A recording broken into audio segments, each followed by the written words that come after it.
ओम साई राम। नमस्कार दोस्तों, सतगुरु साईनाथ महाराज की जय।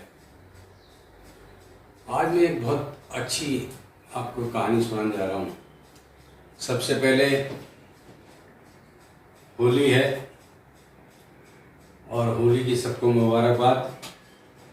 और साथ में अभी जैसा कि माहौल चल रहा है, पूरी दुनिया के अंदर दोबारा से कोरोना ने पैर पसार ली है, तो मेरी आपसे ये गुजारिश है कि होली जरूर खेलें, लेकिन प्रिकॉशन के साथ अपना ध्यान रखें और परेशानियों से बचकर रहें। मैं सिर्फ इतना कहना चाहता हूँ कि बहुत सारे लोग, आप समझते हैं, चैनल के माध्यम से फ़ोन नंबर दिया हुआ है,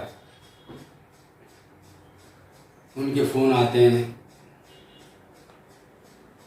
कि हम बहुत समय से बाबा को मानते हैं, ऐसा क्या करें जिससे बाबा हमारी जल्दी सुन लें,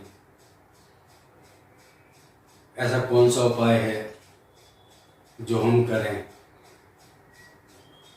किस तरीके से बाबा खुश हो सकते हैं, किस तरीके से बाबा हमारी मुरादों को पूरा कर सकते हैं।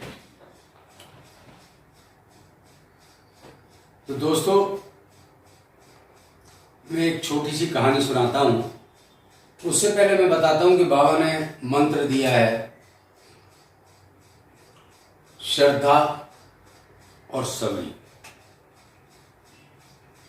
यानी कि पहले तो उस देव के अंदर विश्वास रखो, श्रद्धा रखो जिसको आप मानते हैं, और फिर थोड़ा सब्र की जरूरत भी होती है। सब्र करना भी बहुत जरूरी है। ईश्वर हर हाल में सुनता है, बाबा हर हाल में सुनते हैं। बाबा ने कहा है सबका मालिक है, और बाबा से हम कुछ भी मांगते हैं तो मैं आपको दोस्तों बताता हूं कि ऐसा हो नहीं सकता कि बाबा से ना मिले। लेकिन कुछ हमारी कमियां होती हैं कि जिसकी वजह से हमारी मुराद पूरी होने में देरी हो जाती है, या हमारा प्रारब्ध होता है जो अपने पिछले कर्मों को हम लेकर आए हैं, उसको भी खत्म होने में थोड़ा टाइम लगता है। लेकिन खत्म हो सकता है सिर्फ साईं की शरण में जाने के बाद, ईश्वर की शरण में जाने के बाद। उन्होंने कहा है अल्लाह मालिक, यानी ईश्वर एक है। दोस्तों, एक छोटी सी कहानी सुनाता हूं आपको। एक बार एक लेडी थी और उसके फादर और उनकी एक बच्ची थी। लेडी के फादर, हस्बैंड ने, बहुत दुख में थे, बहुत परेशानी में थे, एक छोटी सी जगह में रहा करते थे। गरीबी का आलम यह था कि दोनों टाइम रोटी मिलना तो दूर है, एक टाइम की भी रोटी इकट्ठा करना बहुत मुश्किल था।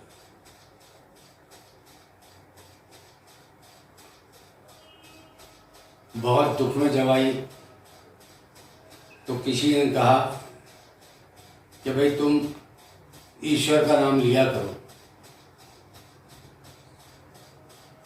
साईं साईं जपा करो। उसने ईश्वर नाम लेना शुरू कर दिया, बाबा का नाम लेना शुरू कर दिया। लेकिन इन द मीनवाइल उसकी बेटी को की बहुत तबीयत खराब हो गई, और इतनी ज्यादा तबीयत खराब हो गई कि उसे बुखार हो गया बहुत तेज। जब उसे बुखार हो गया तो अब ये लेडी तड़पने लगी कि अब क्या करें, पैसा भी नहीं है, खाने को रोटी नहीं है, तो पैसा कहाँ से हो, कैसे करें। उसने क्या किया कि घर में दिया जलाया, ईश्वर के नाम का और प्रार्थना करनी शुरू कर दी और माथे पे लड़की के अपनी छोटी सी बेटी जो थी उसके पानी की पट्टी रखी। पानी की पट्टी रखने के बाद उसने फिर प्रार्थना करनी शुरू करी कि हे प्रभु मेरे पर दया करो, मेरे पर कृपा करो। प्रार्थना करने के बाद उसने वो पट्टी फिर उतारी और फिर दूसरी पट्टी रखी। इस तरीके से वो करती जा रही थी। रात का टाइम था, तकरीबन 11, साढ़े 11, 12 बज गए, लेकिन वो लगातार प्रेयर करती रही कि हे साईनाथ, हे ईश्वर, हे दयालु दाता, हम पर कृपा करो। इतनी देर में घर के दरवाजे पे नॉक होता है तो ये लोग सोचने लग जाते हैं कि इतनी रात में हमारे यहाँ कौन आया, कभी आता ही नहीं है कोई। गरीबी के कारण, गुर्बत के कारण आप जानते हैं कि सगे रिश्ते भी रास्ता भूल जाते हैं इस घर का। नियम है संसार, ऐसे ही लोग हैं। डरते डरते उन्होंने दरवाजा खोला तो देखा एक सामने डॉक्टर खड़ा है। डॉक्टर ने कहा कि वो पेशेंट कहाँ है। तो उन्होंने कहा कि ये है, इशारा किया तो उस बच्ची के माथे पर पट्टियां वट्टियां रखी थी, उसके उसने चेक वेक किया और एक दवाई का पर्चा बना के उनके हाथ में दे दिया और कहने लगा कि मेरी फीस दे दो। तो उसने कहा फीस? कह रहा हमारे पास तो खाने को भी नहीं है, हम फीस कहाँ से देंगे। बोले तो आपने फोन करके बुलाया क्यों मुझे? तो उसने कहा कि हमने तो डॉक्टर साहब आपको बुलाया नहीं है,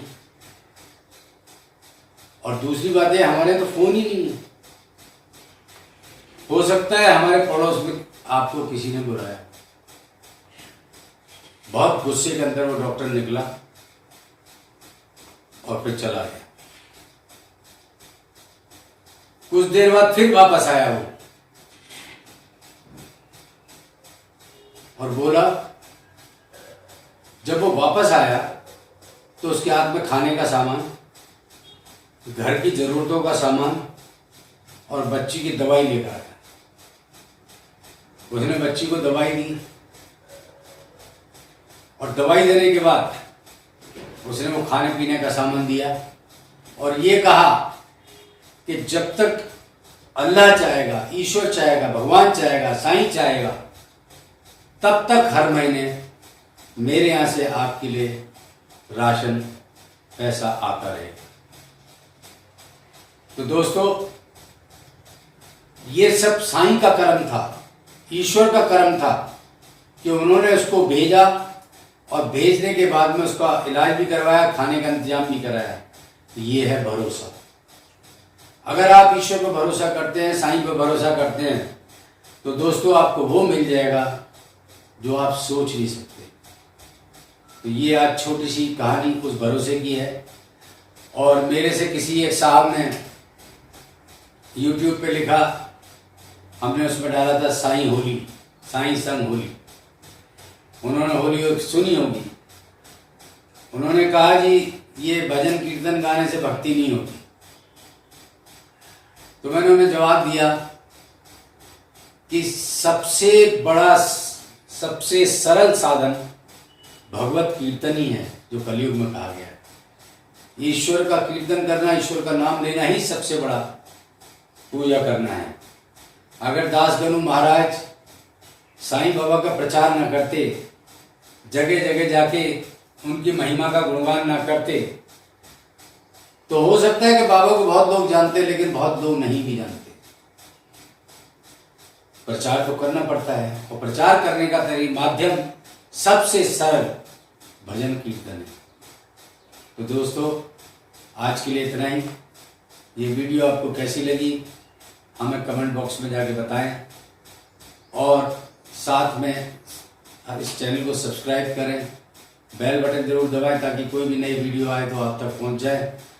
और इस वीडियो को जितने भी साईं भक्त हैं ज़्यादा से ज़्यादा शेयर कर उन तक पहुंचाएं। क्योंकि इसमें भरोसा जताया गया। तो भरोसा कैसे करें, भरोसा कैसे हो, बाबा की भक्ति कैसे हो, पूजा कैसे हो, इसके बारे में दिया गया। तो दोस्तों आज के लिए इतना ही। होली फिर आपको कहता हूँ मुबारक हो, और बहुत सेफ होली आप मनाएं। बोल साईनाथ महाराज की जय, सदगुरु साईनाथ महाराज की जय।